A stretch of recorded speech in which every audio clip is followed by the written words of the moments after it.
Hello, welcome to another episode of Albums That Shaped Me. So, this week we're looking at Jailbreak by Thin Lizzy. And, every album that I feature in this series is going to be a favourite album, that's a given. But with this one, again, it sits very nicely in terms of, when I sort of got sucked in fully to the orbit of the band around this sort of sweet spot 79 through to 81. And there's going to be a series of episodes where, I'm talking about that period. And the reason why I bring it up is this episode is full of interesting causal crossroads that relate to that, but also causal crossroads that come back later. And one thing that doesn't on first look seem to be musically linked, but there's just an interesting link through someone I was friendly with at work. So I'm going to explore lots of different avenues here. But yeah, the chosen album is Jailbreak by Thin Lizzy, and I'm just going to talk through the various things that it got me into. Again, very similar to the Rush episode, in that I found personally listening to Thin Lizzy got me into listening to more Thin Lizzy. There are other bands that had that similar dual guitar attack, but nobody sounded like Phil Lynott. So very quick introduction to Thin Lizzy if you're not familiar with the band. They're a pioneering Irish hard rock band. They formed in Dublin in 1969. They achieved international success through a number of singles and albums. Some of their better known songs are things like Whiskey in the Jar, The Boys Are Back in Town, Jailbreak, and some other ones that we're going to be talking about as well. The band was led by Phil Lynott, very charismatic individual, amazing singer, songwriter, bassist. He wrote most of the band's songs, and what I like about the band is when you listen to them, there's all these wonderful influences that come in from all over the place. Blues, soul, folk. Then there's the Irish literature influence, and all sort of packaged up into this sort of hard rock container, if you like. As I mentioned, they have this distinctive sound of dual lead guitars, although they didn't have two guitarists in the band as such until were recorded, and I'm being hesitant here because there's some weird compilation albums out there. But to me, the two guitar era started when Brian Robertson joined the band with Scott Gorham. Prior to that, they'd been essentially a three-piece, with Eric Bell being the single guitarist. And we'll look at a little bit about lineups as well later on in this video. I'd always associated them with having a very loyal fan base and this reputation for excellent live shows. Thin Lizzy disbanded in 1983 after Lynott's health deteriorated, and you could say he never really recovered. He's known for, he was known for quite heavy drug and alcohol use, and he sadly died in 1986 at the age of 36, and I'll talk a little bit about that at the end as well. There's actually been various incarnations of Thin Lizzy since then, so they've kept this sort of branding, and we'll see a timeline about that, and I'll talk a little bit around some live gigs, or mainly a live gig that I went to in Ireland as well. Unfortunately, I never got to see the original Thin Lizzy live. So yeah, that's one thing I do regard. There was one, I did have one probably opportunity. There's probably more than one, but I think around the time of Renegade was maybe when I could have gone to see them. But at that point I didn't have a car. And all the times after that when I really... Yeah, there was a certain window, I think, when I could have seen them between 80... When did I get my car? 83. Well, yeah, again, it was probably too late, actually, to have gone there under my own steam. Anyway, back to the thing in hand. I'll include links to these Wikipedia articles. So I would say the first time I sort of fully engaged with the band before I bought any albums was through this single, was through Waiting for an Alibi. That single really hooked me. And that came out in February 79.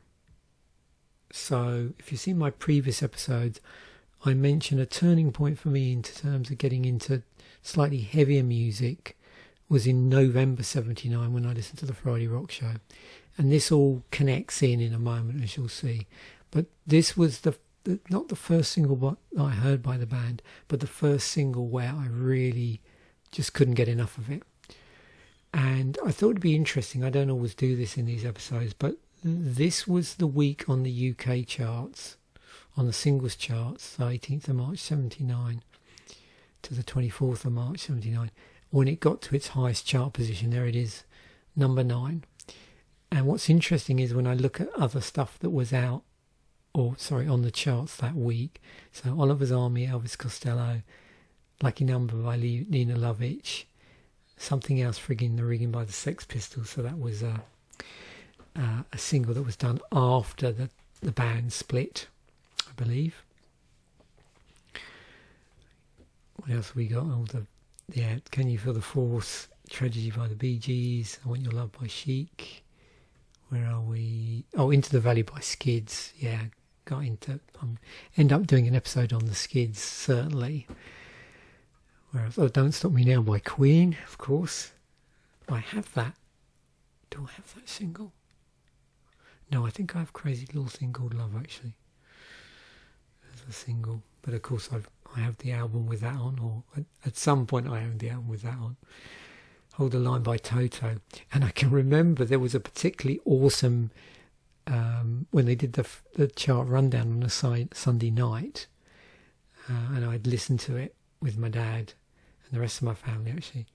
And this must have been that week, or either this week or a week either side, because I just remember, things like The Cars and Dire Straits' Sultans of Swing and Heart of Glass by Blondie and all this other stuff.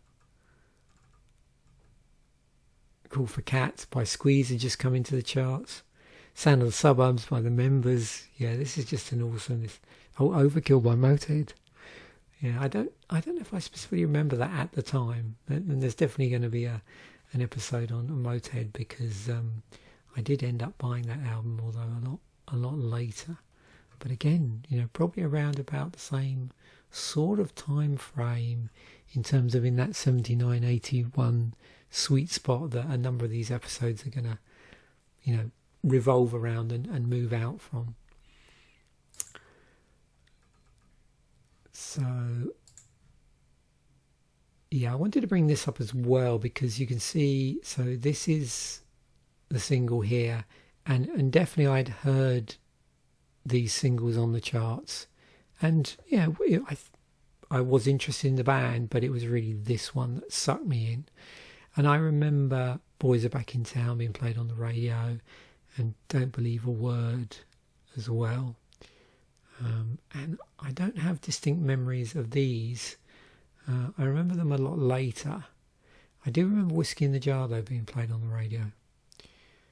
But yeah, we got to this one and I was just hooked. And that was reinforced by, again, listening to the Friday Rock Show. So once I tuned in on that fateful day in '79, which would be 1 year on from when it started, which was around about November '79. They used to play a lot of Thin Lizzy in subsequent Friday Night Rock Show episodes. This, as I've said in a previous episode, was a special one where they did a top 10. And that was featured in an episode where I was talking about Rainbow. So the first album, and the album that I listened to all the way through, and I actually bought, was Jailbreak by Thin Lizzy. So this is the album that really shaped and helped shape my appreciation of Thin Lizzy. Now, what was interesting is this came out in '76 alongside, funnily enough, Destroyer in the same month. And previous to that, we have the Eagles' Greatest Hits in February. And then after that, we have 2112 by Rush, which I've already featured. But as I've already pointed out, I didn't listen to this when it came out, but this was the first album I bought by them once I'd sort of got sucked in. And I think I must have bought this around 1980 into 81, I reckon.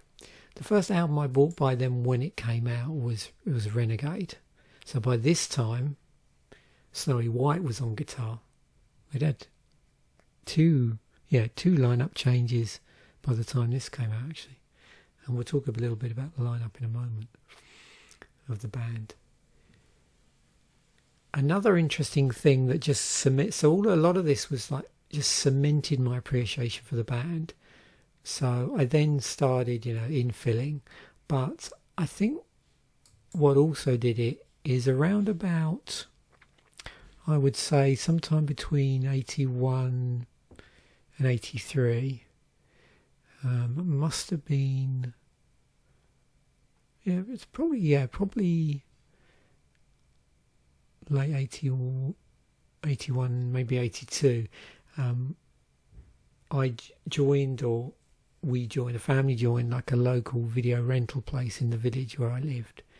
And in there they had this. So this came out in 1980 on VHS. And it was a live video of Thin Lizzy. It was done at the Rainbow Theatre as obviously a follow-up, if you like, to the Live and Dangerous album. Now, the Live and Dangerous album contains, mixtures in terms of the recording. If you look at when it was pulled from, it credits 2 concerts. But the more you read about this, and like I said, I'll include a link to the band so you can read through about Live and Dangerous, because it's pretty interesting. Subsequently you learn a little bit more about the making of these albums, and stuff came in from different places. So the live album, the live double album, was recorded in a number of different places.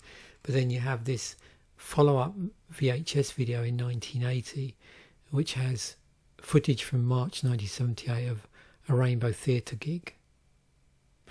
I do ultimately have this on DVD, actually. My wife bought it for me a few Christmases ago. But I can remember, it was one of those videos where me and my brothers, because my brothers really got into the band as well, and we'd be down every so often we'd go down to the video store and just re-rent it when we wanted to watch it again. In fact, that video store got us into a few other bands I need to talk about in a later episode. So great album by the band.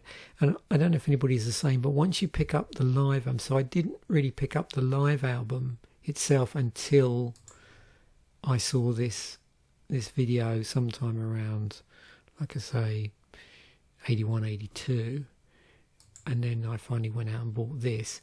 And then between really that and around about Renegade, which came out in 81 and a little time after, I started to really infill. But what made life easier is my brothers were interested in the band, so I just did a quick look through my vinyl collection, and I have on vinyl this, Bad Reputation, Johnny the Fox, Jailbreak.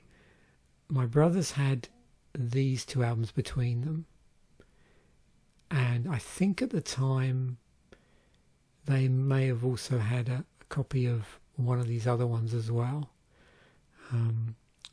because we tried to avoid doubling up, but later on I sometimes would buy the album for myself.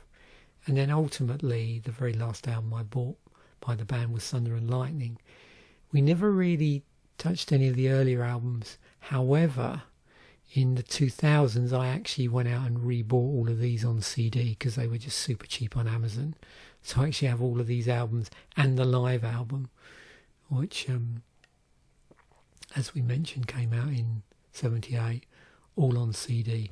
The only thing I didn't buy that very last live album they did on the final tour, I think it was. So yeah, Thunder and Lightning, last album by the band we were with when Phil Lynott was still alive. Interestingly, by this time John Sykes was in the band, and the thing about John Sykes is we already were aware of his work because one of my brothers was big into the Tigers of Pantang, and yeah, so that meant that with let me just go into here and remind myself of which albums. So there's all the studio albums. So I'm talking about this period here, and he was on Spellbound and Crazy Nights and then left the band, and we had all four of these albums in the house actually. Yeah, he wasn't on Wildcat. They just had a single guitarist then, and they switched over to a second guitarist for these two albums when John Sykes joined, and then he left. And funny enough, is it Fred Purser from Penetration, who are like a punk band? He joined, although John Sykes did play on a couple of tracks. But I understand there was a lot of trouble at the time because in the band at that point, in Tigers of Pantang, John Sykes had, I don't think, was contributing quite a bit to the songwriting. So when he left, I believe, I could have misunderstood this, or again, it could be one of those stories which isn't necessarily 100% true, but I understand that's why they did so many covers on the album. And also there's other contributors as well to sort of make up for the fact that he'd only just left the band. So while we're talking about John Sykes, I thought it'd be good to look at the timeline because it does get very confusing. So you've got the first three albums here with Eric Bell as the guitarist. You can see they're just a three-piece. There was a chap here called Eric Rickson who was in the band on keyboards. Gary Moore was in the band for a spell. He's been a friend. Oh, well, he's always been friends with Gary Moore, although they had a bit of a fractious friendship by all accounts. So he was in the band for a short period of time here, left, and Scott Gorham, Brian Robertson joined. Scott Gorham, is the longest serving guitarist in the band, and he did carry on the band after Phil Lynott's death with you can see quite a rotating group of individuals. Brian Downey, actually, I said I'll wind that back. So just to restate that, so he's probably overall in the whole length of Thin Lizzy, if you include the lineups outside of the original tenure, he's been in the band the longest. However, in the original tenure, it would be, well, Brian Downey, because Phil Lynott's no longer alive. But you can see here, we've got Gary Moore rejoined for a spell. So this was around the time of of Black Rose. And then the infamous... so Gary Moore leaves on a tour, and they have to get in mid-year at really short notice to cover. And he covered for a very short period of time on guitar, and then they had another guitarist, Dave Flett. But he did carry on keyboards and backing vocals for a period, even after Snowy White joined. So there was a bit of touring chaos around this time. Apparently he was learning the set list on Concord. And I think I'll have to reread some of the biographies I've read about the band. In that I think he was under the impression that when he was going to fly out, he would just be taking a normal plane, and so he'd have a bit longer to actually learn the material. But he was on Concord instead, so that was a lot faster. And then Snowy White and then John Sykes. You can see there's been quite a number of guitarists in this original tenure. And there was a short period here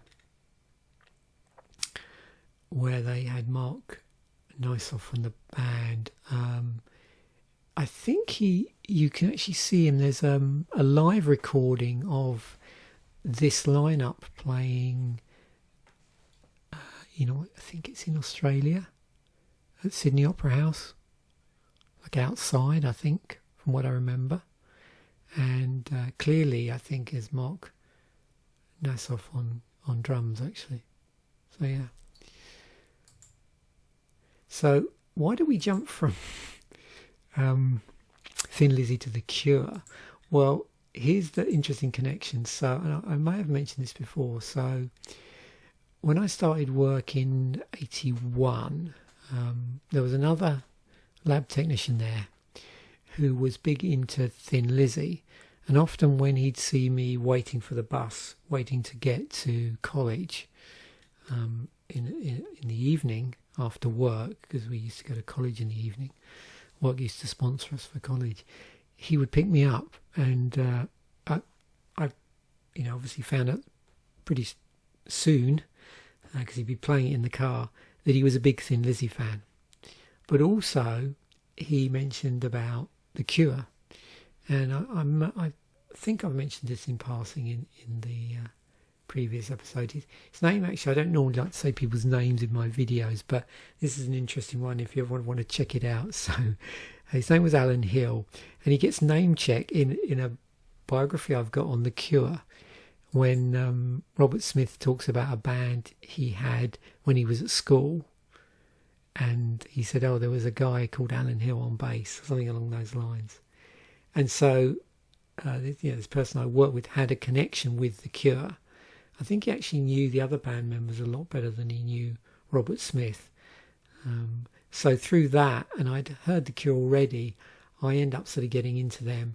And by around that period, this album, which I think I actually lent to him because he hadn't heard there's a version of this which has extra tracks on it. Yeah, the cassette tape edition, which has all is that the one with the demos? Yeah, it's got some really interesting stuff on it. So he was pretty interested in that, because a lot of stuff that he had was recordings from the original vinyl that he transferred to tape. So I remember lending this to him at the time to have a listen to. And then off the back of that, I think the album that was around in that period was The Top. So this would have been around like 84-ish, basically. And at that point, you can see here, the band had actually split up by that time, by the end of around about 83. And so, yeah, I'm listening to The Cure off the back of this friend. And then the last performance of last appearance of Phil Lynott was in 85 on a TV show. I'll include links to the interview, and he also, I think, on the whatever you call it, the play out of the program, on this Razzmatazz Christmas special. This was December the 18th, so it was pretty close to when he died. He was playing with Robin George, this track 19. And so sadly he died on the 25th of December 1985. Whilst we were on holiday, we used to take a week off at work. We used to have to save up enough holiday, and the place that I worked, which was a lab attached to a factory, shut down for a week. And so he died over that Christmas break, and I remember getting back afterwards and literally going and seeing Alan Hill straight away to sort of chat about it. And then really the only time I got to see any members of the band was in 2003 when I saw Gary Moore supporting Whitesnake, funnily enough. And anybody that knows a bit about John Sykes will know John Sykes was in Whitesnake for a period of time when they sort of reinvented themselves. So that was during a quite volatile period in the band's lineup, that's Whitesnake's lineup. But I saw Gary Moore. It was really good actually. It was he was sporting Whitesnake, and I think the opening band was Y&T.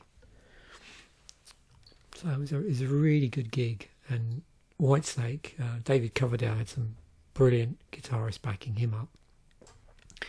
But what was cool about this in 2003, and I saw them in Brighton, I didn't see them on the where this was recorded, which was in Sheffield. I saw them in Brighton. Was actually played as a 3-piece, and it featured the people that were actually part of his Scars project, but they played tracks from Moore's back catalogue, and it was interesting to see tracks that I knew that he'd played in a larger band environment, because in parallel with Thin Lizzy, I got into Gary Moore and bought some of his solo stuff as well during that sort of rock period, before he sort of went back to playing a lot more blues. And it was interesting to see him play or hear him play those tracks through his career as a 3-piece, including stuff, so the famous solo stuff like Prison Walkways, stuff like that.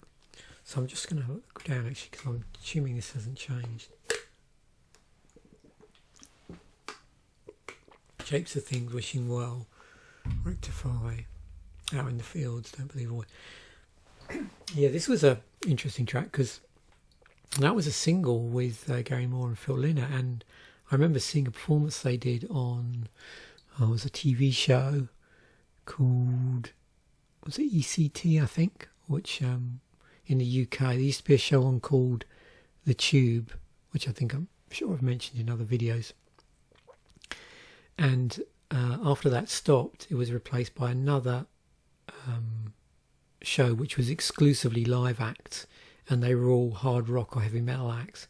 And there was a really good performance on there by Gary Moore and Phil Lynott. I can't remember who was in the band backing them. I got a feeling he was using the keyboard player who was in his band at the time, in his solo band, who was also in UFO, whose name escapes me. There's lots of interesting cross links here with bands I'm going to talk about later on in the series. But yeah, that was really cool. I can't remember if the length on this indicates that he probably did the slow blues version of Don't Believe followed by the sped up version, I suspect. But yeah, cool gig. Yep, there's the poster, and I mentioned that previously in another episode. In the episode about Rainbow, actually. So I was talking about Dio, wasn't I? And the lead into me going to seeing bands again at the Brighton Centre. And I was lucky enough, just by some pure fluke, I happened to be out in Ireland visiting my brother, 2005, and he said to me, "Oh, do you want to get? I can get some tickets to the this gig that Gary Moore's playing." as a tribute to Phil Lynott, because they just unveiled the statue in Dublin, and apparently the show hadn't sold that well. And he said, "Yeah, the tickets are really easy to get hold of. Do you want to get me to get some?" I said, "Yeah." So we went up in the evening and went and saw this. It is a weird lineup. I don't have this, but there was lots of other people that played that evening. But when it got to the section with Gary Moore, it was pretty interesting because he had Brian Robertson come on, Scott Gorham, Eric Bell played, and then this must be one he did on his own, so he threw in Brisbane Walkways. So you can see he's putting in some traditional stuff, and so Walking by Myself. Then he does some Lizzy stuff just with him, Jailbreak, Don't Believe a Word. Gets Brian Robertson, they do Emerald, Still in Love with You. Gary Moore comes on, Scott Gorham comes on, they do Black Rose, Cowboy Song Boys Are Back in Town. And then Whiskey in the Jar with Eric Bell. I was trying to remember who else was playing that night, either side. It was a strange lineup, but because we mainly went to see this, but we did watch the whole gig. There was supposed to be another Irish band playing, but I think they pulled out at the last minute. Yeah, I'm trying to remember who it was now. Anyway, so to finish this off, let me bring this up. So I did my usual run through of my couple of pieces of code in Python, just to see what would come up with similarities, care of LastFM. So interesting there, a lot of classic rock, UFO, Blue Oyster Cult, Whitesnake, Deep Purple, Rainbow, Uriah Heep, Usual Suspects. Oh look, there's Wine Tea. And then on Spotify, running my weird analysis and then doing Frito on it. Montrose, UFO, Ted Nugent, Blackfoot, Foghat, Rainbow, names that come up a lot when you analyse multiple instances of bands that are similar to, or bands that Spotify says are similar to Thin Lizzy. Yeah, quite an interesting variety there. And then, of course, finally, I've already pre-run these. So the Bing searches, this is the one I run every week, where I just ask it to tell me the most popular studio album by the band, and then there's 5 bands, 2 versions of this, one where I ask it to create bands in the same era, and one where I don't. This is the same era, so it'll lock it in to around that time period. So we've got popular album is, funnily enough, Jailbreak, UFO, Lights Out, Wishbone Ash, Argus, Oyster Cult, Agents of Fortune, Rainbow Rising, and Thin Lizzy, Jailbreak. And then this one, so this gives it a bit more wiggle room, because I'm not saying same era, but because of certain associations, we're going to have bands come up. So UFOs come up again. Did it mention? Yeah, Blue Oyster Cult. Rainbow, was that mentioned there? Yep. Iron Maiden wasn't a big influence. Thin Lizzy, a big influence on Iron Maiden, as are UFO. And then this band, if you've never heard of them, Black Star Raiders. So this is a band that evolved from the latest incarnation of Thin Lizzy.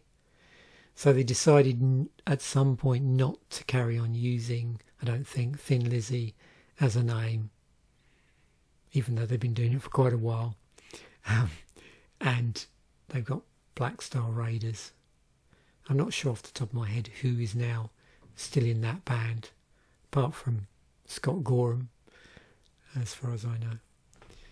So hopefully that was interesting. Yeah, so I suppose all roads with Thin Lizzy really lead back to this album, and before that, really, this is the track that really got me sucked in, Waiting for an Alibi, obviously off of a later album, but strangely, I don't know why I didn't buy, I was trying to think through, why didn't I buy Black Rose at the time? And I think what it was is because I was listening to the Friday Rock Show. In fact, I know why it was. Is because one night I was listening to the Friday Rock Show and they were playing over a period of time different tracks by the band, things like Still in Love with You. They played Emerald. And that, I thought, no, I've got to buy the album with that on. Yeah, so that's why I ended up buying this album and going back, as opposed to buying, say, Black Rose. So, thanks once again for watching. Bye for now, and I will catch you in the next episode.